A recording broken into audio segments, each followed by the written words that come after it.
الحمد للہ رب العالمین والعاقبۃ للمتقین والصلاة والسلام علی رسولہ محمد وعلی آلہ واصحابہ اجمعین، اما بعد، اعوذ باللہ من الشیطان الرجیم، بسم اللہ الرحمن الرحیم۔ والعصر ان الانسان لفی خسر الا الذین آمنوا وعملوا الصالحات وتواصوا بالحق وتواصوا بالصبر، صدق اللہ العظیم۔ عزیز بزرگوں، دوستوں اور بھائیوں، ایک اہم بات کی طرف میں آپ کی توجہ دلانا چاہتا ہوں۔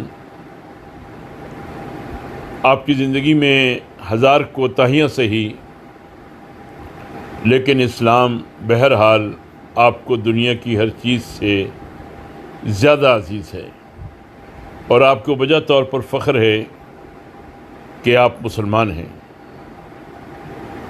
بے شک آپ کے لیے فخر کی بات یہ نہیں ہے کہ آپ عالی شان کوٹھی میں رہتے ہیں، لاکھوں اور کروڑوں کا کاروبار کرتے ہیں، کاروں میں گھومتے ہیں، آپ اونچے عہدے پر فائز ہیں اور ہزاروں انسان پر آپ حکومت کرتے ہیں۔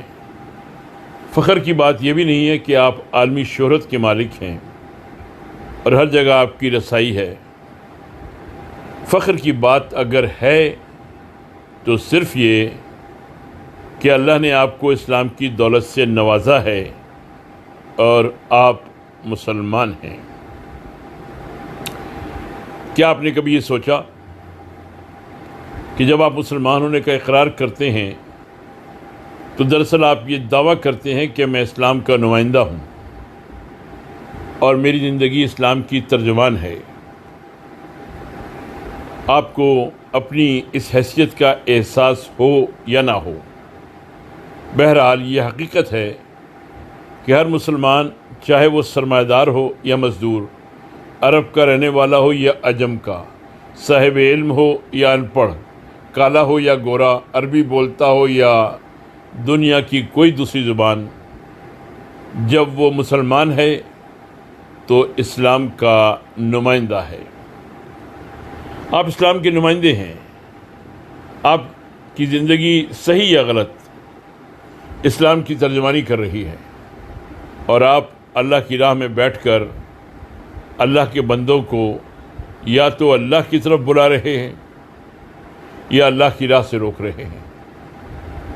آپ کو دیکھنے والا، آپ کو سننے والا، آپ کو برتنے والا اور آپ سے معاملہ کرنے والا صرف آپ کے بارے میں ہی رائے قائم نہیں کرتا، بلکہ اس دین کے بارے میں بھی رائے قائم کرتا ہے جس سے آپ کا تعلق ہے۔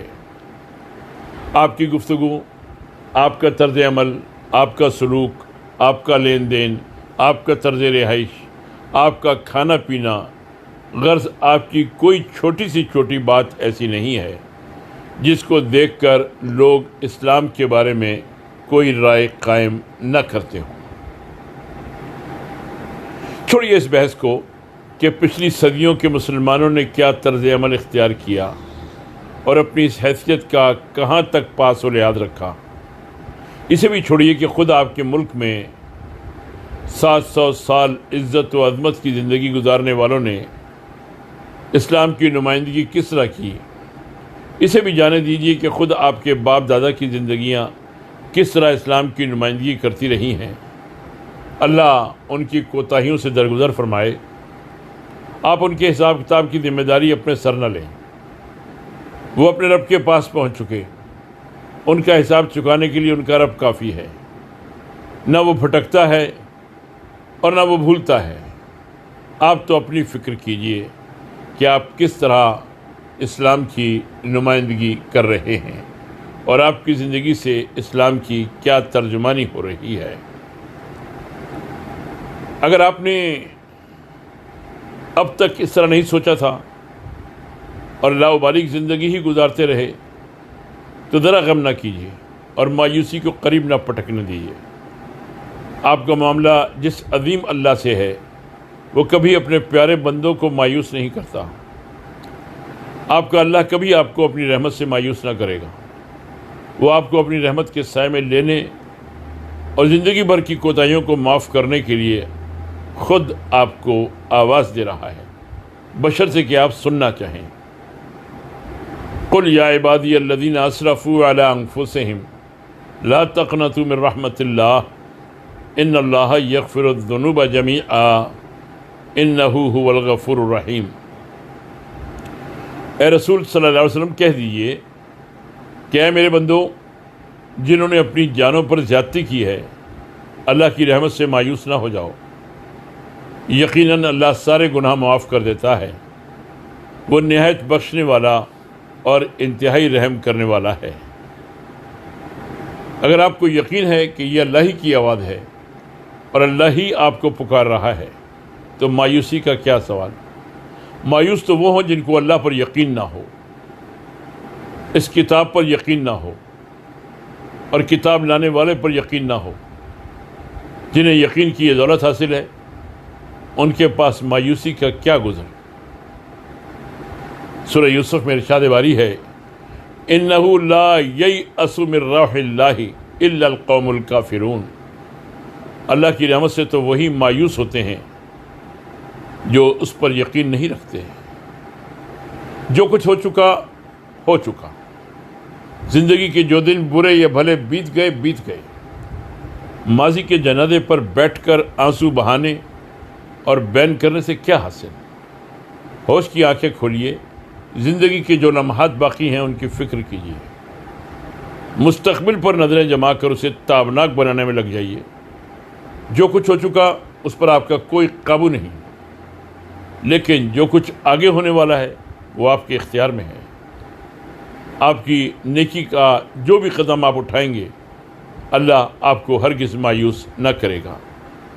آپ مسلم ہیں اور اس عظیم رہنما کی دعاؤں کا نتیجہ ہیں جس کو اللہ نے امام انسانیت کے خطاب سے نوازا ہے، اور جس نے اپنے رب سے یہ عہد کیا تھا کہ میں نے اپنی زندگی تیرے حوالے کر دی ہے اور میں تیرا مسلم اور فرما بردار ہوں۔ قال اسلمت لرب العالمین، ابراہیم علیہ السلام نے کہا میں رب العالمین کا مسلم اور فرما بردار ہوں۔ آپ ملت ابراہیم علیہ السلام کے پیرو ہیں۔ آپ نے اسلام قبول کر کے اپنا سب کچھ اللہ کے حوالے کر دیا ہے اور اس سے یہ عہد کیا ہے کہ زندگی کے ہر معاملے میں صرف اسی کی بندگی کریں گے۔ اس عہد کا کھلا ہوا تقاضا یہ ہے کہ آپ کی زندگی کا ہر گوشہ اسلام کی ترجمانی اور نمائندگی کرے، اور آپ کی کوئی بات اور کوئی عمل ایسا نہ ہو جس سے اسلام کے بارے میں کوئی غلط رائے قائم ہو جائے۔ آپ کو احساس ہو یا نہ ہو، آپ کی ہر بات اور ہر عمل اپنا اثر کر رہا ہے۔ آپ کا کوئی غلط طرز عمل ہزاروں انسانوں کو اللہ کی ہدایت سے دور کرنے کا سبب بھی بن سکتا ہے، اور کوئی ایک نیک عمل ہزاروں زندگیوں میں خوشگوار انقلاب پیدا کر کے آپ کی رشک انگیز کامرانی کا سبب بھی بن سکتا ہے۔ علامہ اقبال رحمۃ اللہ علیہ نے زندگی کے آخری ایام میں اپنے ایک عزیز کو قبول اسلام کے واقعات جمع کرنے اور کتاب ترتیب دینے کا مشورہ دیا، اور پھر خود ہی 2 نہایت مؤثر واقعات بھی سنائے۔ بمبئی میں کسی خوشحال مسلمان نے اپنے حلقہ تعارف کے کچھ اونچے لوگوں کو کھانے پر مدعو کیا۔ ان میں ایک عیسائی انگریز بھی تھا۔ دسترخوان پر طرح طرح کے کھانے چنے ہوئے تھے اور قاب میں پلاؤ بھی تھا۔ عیسائی انگریز نے پلاؤ نہایت شوق سے کھایا۔ کھانے سے جب سب فارغ ہو گئے اور گفتگو چھڑی تو انگریز عیسائی نے نہایت سنجیدگی کے ساتھ صاحب خانہ سے درخواست کی کہ مجھے کلمہ توحید پڑھا کر دائرہ اسلام میں شامل کر لیجیے۔ صاحب خانہ حیران تھے کہ اس عام قسم کی دعوت میں کس چیز نے اس انگریز کے دل کی دنیا بدل دی، اور اس نے حیرت و مسرت کے ملے جلے جذبات کے ساتھ سوال کیا، آپ کو کس چیز نے اس وقت متاثر کیا؟ پلاؤ نے۔ پلاؤ کھاتے وقت میرے ذہن نے یہ سوچا کہ جس قوم کا ذوق کھانے کے معاملے میں اتنا اچھا اور اونچا ہے، دین کے معاملے اس کا ذوق کتنا حسین اور بلند ہوگا، اور میرے دل نے اسلام قبول کرنے کا فیصلہ کر لیا۔ انگریز نے جواب دیا۔ حاضرین کے چہرے پر خوشی کی لہر دوڑ گئی اور سبحان اللہ کی صدائیں بلند ہوئیں۔ صاحب خانہ نے خوشی میں کہا، پلاؤ زندہ باد۔ انگریز نے جواب دیا، نہیں، اسلام زندہ باد۔ اللہ کے رسول صلی اللہ علیہ وسلم کا فرمان ہے، جس نے سچے دل سے کلمہ لا الہ الا اللہ محمد رسول اللہ پڑھا وہ جنت میں جائے گا۔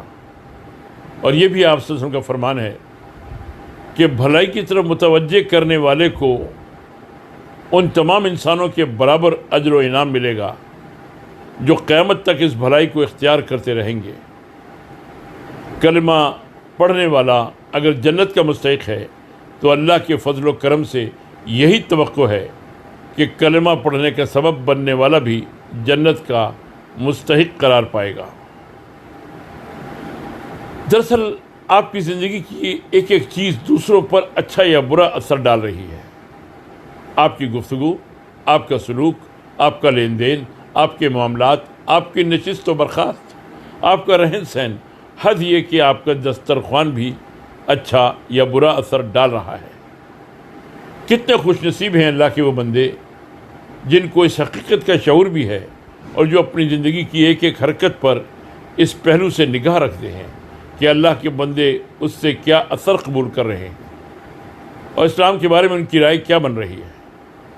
اسلام کا اعلان کر کے دراصل آپ نے سوسائٹی کے سامنے اپنے آپ کو اس حیثیت سے پیش کر دیا ہے کہ آپ کی پوری زندگی سے لوگ اسلام کو سمجھیں اور آپ کو دیکھ کر آپ کے بارے میں ہی رائے قائم نہ کریں بلکہ اسلام کے بارے میں بھی رائے قائم کریں۔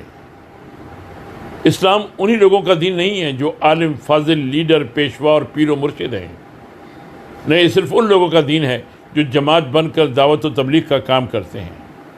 اسلام ہر مسلمان کا دین ہے، چاہے وہ کسی مل کا مالک ہو یا مل میں مزدور ہو، چاہے وہ زمیندار ہو یا ہل جوتنے والا کاشتکار، وہ کسی کوٹھی میں رہنے والا سرمایہ دار ہو یا معمولی مزدوری کرنے والا غریب اور نادر، کار میں گھومنے والا یا رکشہ کھینچنے والا، عدالت کی کرسی پر عزت سے بیٹھنے والا جج ہو یا دفتر کا معمولی قاصد، پڑھا لکھا ہو یا ان پڑھ، کوئی بھی ہو، جب وہ مسلمان ہے تو اسلام اس کا دین ہے اور وہ اسلام کا نمائندہ اور ترجمان ہے۔ اس کی زندگی سے لازماً لوگ اسلام کو سمجھنے کی کوشش کریں گے اور اسلام سے یا تو قریب ہوں گے یا دور بھاگیں گے۔ اگر اس کی زندگی اسلام کی نمائندگی میں کامیاب ہے تو لوگ محض اس لیے ہرگز اسلام قبول کرنے سے نہیں ہچکچائیں گے کہ اسلام ان کے قاصد کا بھی دین ہے یا ان کے میلے کپڑے دھونے والی غریب دھوبن کا بھی۔ علامہ اقبال رحمۃ اللہ علیہ نے اپنے عزیز کو اسی سلسلے کا دوسرا واقعہ سناتے ہوئے کہا، ایک غیر مسلم کسی اونچے عہدے پر فائز تھے، گھر میں عیش و عشرت اور آرام و آسائش کا سامان موجود تھا، اونچی سوسائٹی میں عزت حاصل تھی۔ ایک دن یہی افسر گھر آئے تو ان کی بیوی نے کہا، میں نے تو اسلام کا کلمہ پڑھ لیا، آپ بھی پڑھ لیجئے اور اپنے اللہ سے ہی کی بندگی کا عہد کیجئے۔ آفیسر دیر تک بیوی کا منہ تکتے رہے، پھر بولے، آخر کیوں؟ اس انقلاب کی وجہ؟ بیوی نے کہا، ہمیں دنیا کی ہر نعمت حاصل ہے، نہ زیور کی کمی ہے نہ زرق برق لباس کی، پھر جن لوگوں سے ہمارا ربط ہے وہ بھی خوشحال اور دولت مند ہیں۔